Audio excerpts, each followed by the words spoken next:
Hello filmmakers, we've got a cool bundle for you today. Some Sutefoto LED panels. Stay right there, we'll be right back.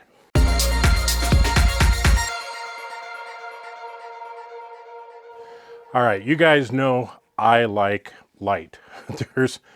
Right now there's a GVM light over here, there's a Sutefoto P80 over there, there's a Sutefoto P80 RGB that's throwing the blue light on the wall back here. Big fan of lighting, always have been. It's something I've always dug. But very often in the past, lighting was very expensive. And that's where so many natural light photographers and videographers came into being. It's because lighting was expensive and you had to make do. You used reflectors, you did what you had to do. But lighting today is way more affordable. And the kit that I'm going to show you today from Sutefoto, like I said, I use Sutefoto lights in here. This is an LED panel. So this is going to be a little different than the COB lights that we see from other companies, including Aperture and others. This is going to be a light panel.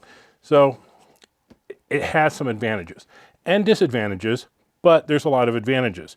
Now this is a 2-light kit for $224. So extremely affordable. This is the box it comes in. So it says there's 6 groups and 12 channels. So you can control multiple lights in different ways. Color temperature range from 2800 to 10,000, which is really good. They claim plus or minus 200 on that. That's not going to be noticeable. HSI, so you can dial in pretty much any color that you want. RGB CW from 0 to 100. It has 10 FX settings. Operates on 2.4 gigahertz. It is dual power. So I've got one of the lights right here. Let me see if I can move it in a little bit. So it has 110 volt power going in, and it can also support 2 Sony NPF style batteries. You have to have 2 at a time. And I don't know how long they're going to last. I haven't tested that, but you can put batteries on here and use it out in the field. If you're going to use like a V-mount battery with a D-tap, you can usually get an adapter cable that will plug into here instead of having to go to 2 different batteries over there. Dimmable range is from 0 to 100%. What we need to see is how smooth that works. Can you really just dial it up nice and slow for effect in real time, or is it kind of a set it and go? We don't know yet. We're going to get to that. It is 50 watts times 2. So there's your colored bulbs and your white bulbs. So up to 100 watts if everything is turned on. And at a ½ meter, it puts out 7,229 lux and weighs 1,200 grams. On this side, it tells us our FX modes: flash, paparazzi, flame, firework, TV, faulty light, RGB cycle, police, ambulance, and fire truck. And over on this side, it has a link to the app. Now, fortunately for me, because I use Sutefoto lights already, the app that I use on my phone is already going to work. So that's kind of cool. So we're going to put the box away. Now, as I said, this is a 2-light kit. So everything that you see that I'm going to show you, you get 2 of, which is very cool. So get a light, power cord. The power cord has a little Velcro strap. You can't really see it here. It's down here. So I use that to strap the power brick to the light stand. Of course, you get 2 of these, 2 power bricks, 2 light stands. They got a nice little coating on them. Give you an extra bit of grip. It's kind of a textured coating. They go up to about 6.5 feet. So not bad on that. You get 2 carrying bags that the light fits into very nicely with a zipper on the front for the power supply. So all in, here's one of them. Very, very light with the light and the power cord in it. And then you have these 2 bags, and these have a softbox modifier in them. So you're going to have the frame,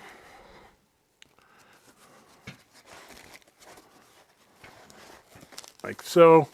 That's going to go around the, whoop, there we go, around the outside. We'll see how that works in a little bit. You have a diffuser panel and a grid. So 2 of everything for $224. So not bad at all. I gotta make sure I have all my notes up here. Now Sutefoto claims a CRI of 96 plus and a TCL of 96 plus. So if that's true, and I don't have a high-end light meter to be able to test that, I'm gonna just kind of have to take their word on it. If that's true, that's very, very good color reproduction. So these would be excellent lights for pretty much anything. And there is a wireless remote that's available separately. And I think if you buy the light by itself, it may come with the wireless remote, but in this 2-pack of everything on Amazon, you don't. But you can use the app, and the app works pretty darn good, and we're gonna show you that. And then it has a little instruction manual, which it's not bad. Goes over the operation. The English instructions here has some specs, some highlights, and then it goes over the different switches, although it does have a page for the remote control, which doesn't come with, and kind of how to do all the different things. Now, that being said, I find using the panel on the back here is a bit clunky. And this is one of the problems when you have budget lights. There's going to be something that isn't perfect, right? I mean, there's got to be sacrifices somewhere. First off, this is plastic. You know, I definitely don't want to drop this. Yeah, I don't think it would last if this took a hard drop. Second, the controls on here, I mean, they're okay. The buttons are okay. Everything is okay.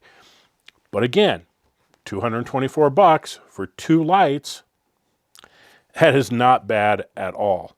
So I guess we should turn it on, see how it works, right? Okay, so when I start it up, I see my different devices on here. You can see my P80 RGB, which is the light over here, and I see this one over here. So I'm going to tap on that one. So when we start off, we need to add a new device. So I'm going to go to the Add Device, select this one, add it to my list. So now I see both of my TP45 RGBs, and you have to kind of remember which one is which. You might want to label them like that. Okay, so we're starting on the color temperature, and see, I'll just move it up and down there, and really smooth here. It does seem like it's flickering a bit when I change the intensity. Doesn't seem perfectly smooth, but all right. Color temperature, we can go all the way down to 2800, make it nice and warm, or go all the way up to 10,000, make it nice and blue. I'm going to stick around 5600. That's what the rest of my lights are. So I should just be giving a nice clean cast over here. Now the app does have green magenta compensation, and I'm going to have to put this on a light board or something, gray card or a color checker or something, to see if I need to adjust that. I haven't really played with it enough to really notice a difference yet, but when I get to that, we will. And HSI, so now I can just completely dial in a color. Let's go to blue, I can go to green, red, super fast to go to whatever I want. And if I'm in the middle, that's going to have very little saturation. As I go to the outside, it's going to increase the saturation. So very easy to use. Let's see if I can move it over here a little bit so we can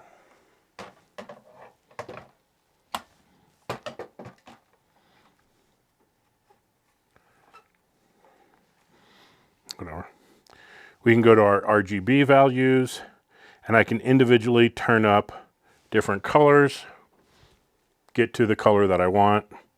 If I want less intensity, I just bring those down. Pretty simple. We go to our effects. We can choose an effect like lightning and then change our frequency and intensity. You gonna do something? Well, I guess if you're, in a lightning storm, it's not constant. So let's try cranking up the intensity, see if we can get some good lightning going over here. Okay, not bad. Police, and probably around 6 or so is going to be a good frequency for police. And what I do like about this is more normal for here in the US, where it's just red, blue, red, blue, red, blue. I've had other lights where it would be like blue, blue, blue, red, red, red, blue, blue, and it just doesn't look right. So if I wanted to simulate a police scene here in the US, this is going to be correct. Fire truck, so this is just your flashing red. Ambulance, which is flashing blue. Simulate a fire. I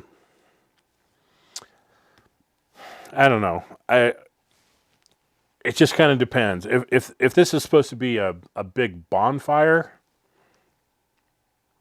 I just don't see enough variation for it to really be doing much. So I would think turning up the frequency on that would have made that a little bit more active. And so I don't think the fire is going to be that good. We'll go to fireworks.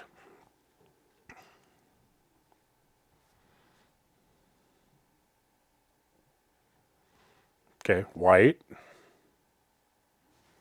Okay, let's crank up the frequency on those.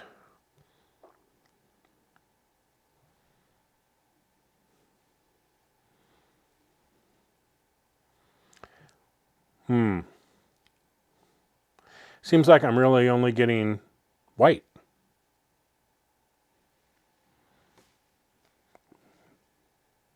Doesn't really do much for me in terms of a fireworks display. Faulty bulb. That's probably high up on the frequency there.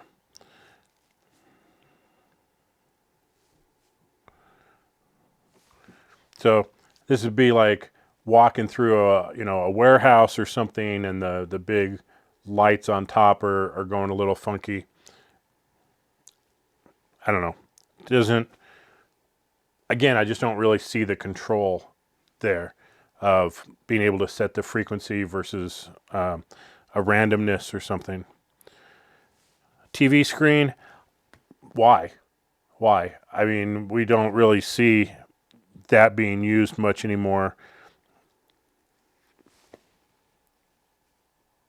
And again, I don't see the blue that I would expect, or the flickering that I would expect from watching TV. And then RGB circle. And this should just cycle through different RGB colors. Now again, all of this you can do from the panel, but I just find the panel to be clunky. And why? Why do it when it is so easy to do it from the app? I mean, it just works. There's no better way to control these than using the app. So I like that. Now, we do need to set this up. We need to do some tests with different configurations, see how well the mesh works, see how good the light is, and then we'll come back with a conclusion and go from there. Okay, so yes, I like the lights. They're great. Right now, I've got one of them set up over here as my key light. Pretty happy with it. I've got the grid on it. I think the light quality is pretty good. But as I said, there's always going to be something that you don't really like when it comes to budget lights. And I feel I need to point those things out. And some of them, well, none of them are deal breakers. I'll start with that. None of them are deal breakers. But I think just for the sake of completeness of this video, we should talk about them. First one is going to be the power brick. Why? Why can't companies make the cord that goes from the brick to the light long enough to hit the ground? That is a major pet peeve of mine. That means you have to strap it up, otherwise you're going to be putting tension on the connection in the back, and this power brick is just dangling in the air. It's just not cool, right? And of course, with this Velcro strap on here, you're never getting a really solid connection. You're not really strapping this down hard to this. So I usually 3D print something that will hold this better. It's just a major gripe of mine. Now, I get that they're using generic power bricks and they are a certain length and that's what it is. And if they ordered them with 6-foot power cords, it would jump the price. I'll pay an extra 10 bucks. I don't care. I want longer power cords on lights. There's no reason this block of weight should be dangling off the back of the light. And then you have this little Velcro strap that there's nowhere to really attach it on here. This is fairly slick. The light stand is fairly slick. So you have to like put it above one of the screws that tighten everything down. And then odds are any vibration and this thing's falling out. So, number one pet peeve. Now, second is going to be this modifier. Now, applause to them, you know, kudos for including a decent modifier with it. But there's issues, and this is not a fast setup. So first you have the frame and it Velcros together. Then you have the straps on here which go around the light to little Velcro tabs on the bottom. Getting this on the light is an exercise in frustration. First off, you really want it to be around the bezel. And that's fine, and there's plenty of room for it, except at the bottom where the base is. That's damn near flush with the front. There's no cutout on here for it to slide over, so it's always pushing it away on the front.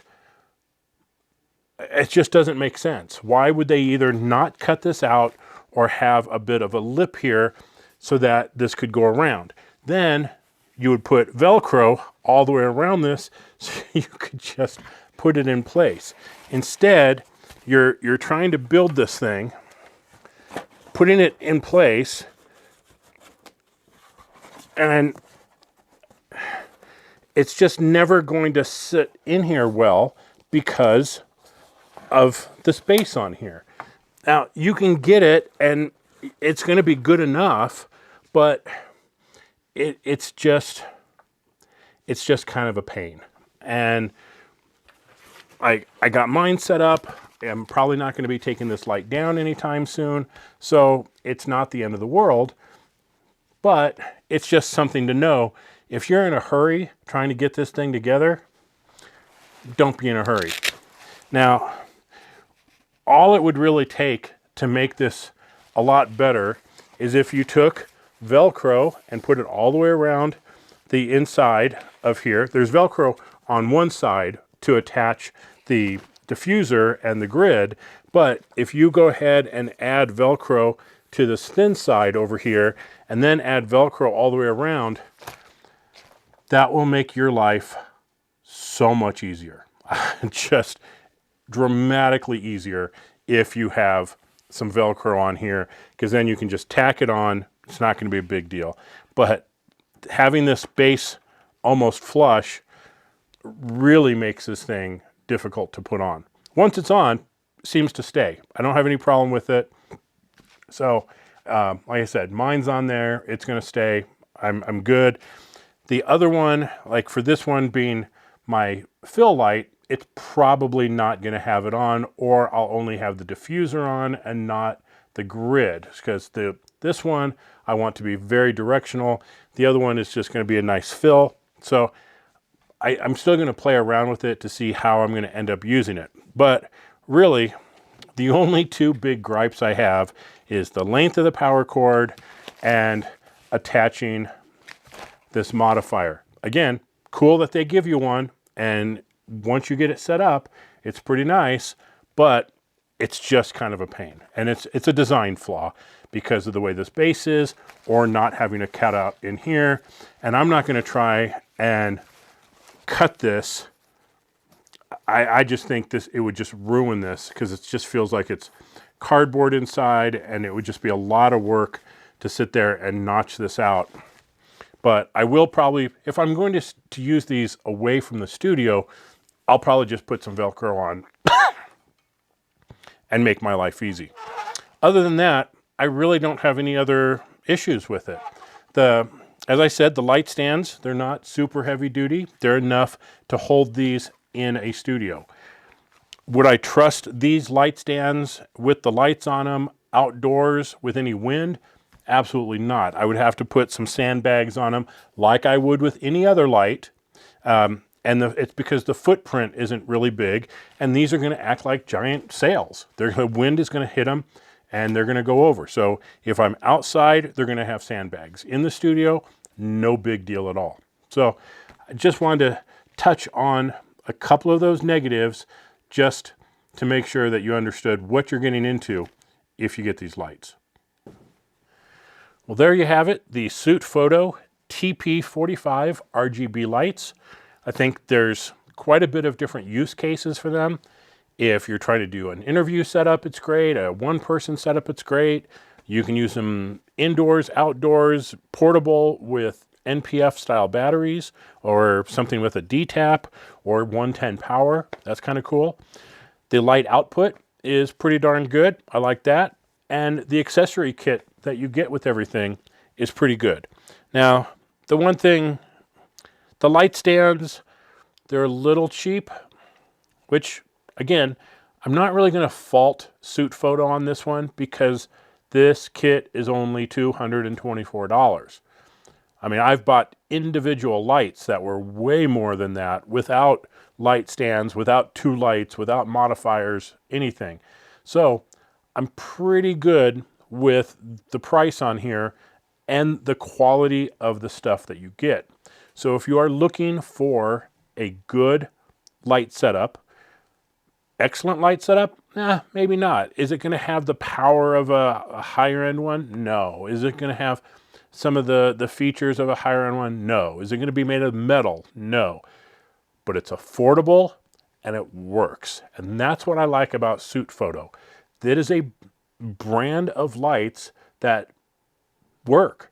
I have been using two Sutefoto lights over here, my main key light and this background pop light, for months, and I've been super, super happy with them. Actually, it's been,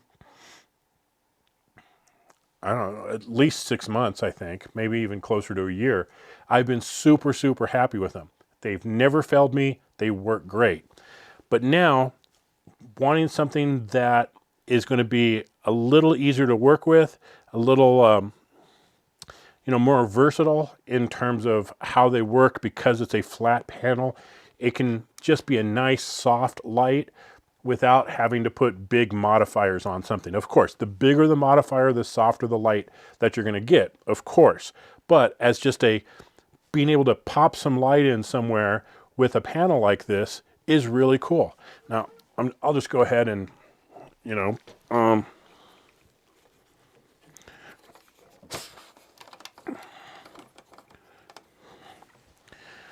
I'll just put this off to the side here. We'll go back into our app, and I can just adjust the intensity. If I want a stronger key light over here, great. If I want it to be more of just a fill light, I can. So I have so much control, and it's so easy to use with the app. Why would I not use it that way? So just as a quick setup, easy to go to, reliable light setup, Sutefoto TP45. Now you can use the Amazon link that I put below in the description. I'll get a little kickback, won't cost you any extra. So if you're interested in it, go ahead and use my affiliate link if you want. If not, that's okay.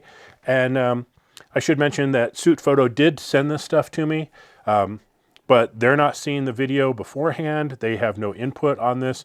Everything you hear is based on my personal opinion and use of the lights. So thanks for watching, everybody. This has been Kerry with Filmmaker Central, and I'll catch you next time. Bye-bye.